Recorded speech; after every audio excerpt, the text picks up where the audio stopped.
வணக்கம். திருக்குறள் எல்லோருக்கும் வாழ்க்கை வழிகாட்டி. எந்த வயதிலும் எந்த நிலைமையிலும் இது நம்மை மெதுவாக நல்லதொரு பாதைக்கு அழைத்துச் செல்லும் நெறி. நாள் ஒன்றுக்கு 2 நிமிடம் மட்டும் கேளுங்கள். புரியாவிட்டாலும் பரவாயில்லை, நடைமுறைப்படுத்த முடியாவிட்டாலும் கவலையில்லை. கேளுங்கள், மெதுவாக உங்கள் மனதில் ஒரு மாற்றம் உருவாகும். கடினமான நேரங்களிலும் கூட அது உங்களை அமைதியாக தூக்கும். உங்கள் வருகைக்கு நன்றி.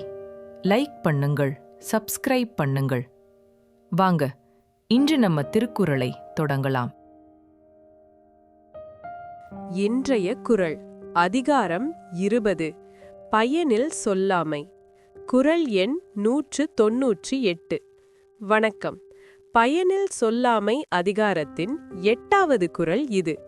சிறந்த அறிவுடையவர்கள் எதை பேசுவார்கள், எதை தவிர்ப்பார்கள் என்பதை வள்ளுவர் இங்கே ஒரு சூத்திரமாக சொல்கிறார்.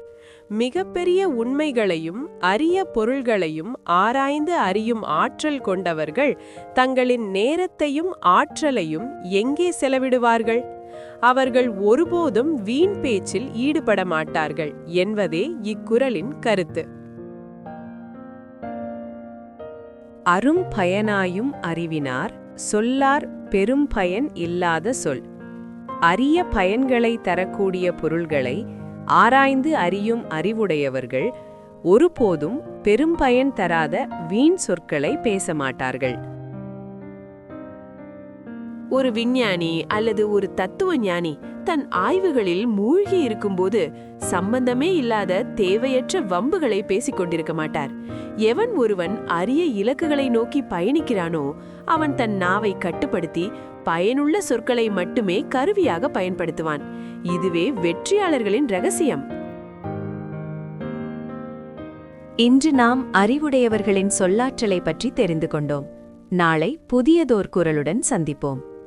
உங்கள் மனம் நிம்மதியாய், உங்கள் வாழ்வு நிலைத்ததாக இருக்க நமது சேனலுடன் இணைந்திருங்கள்.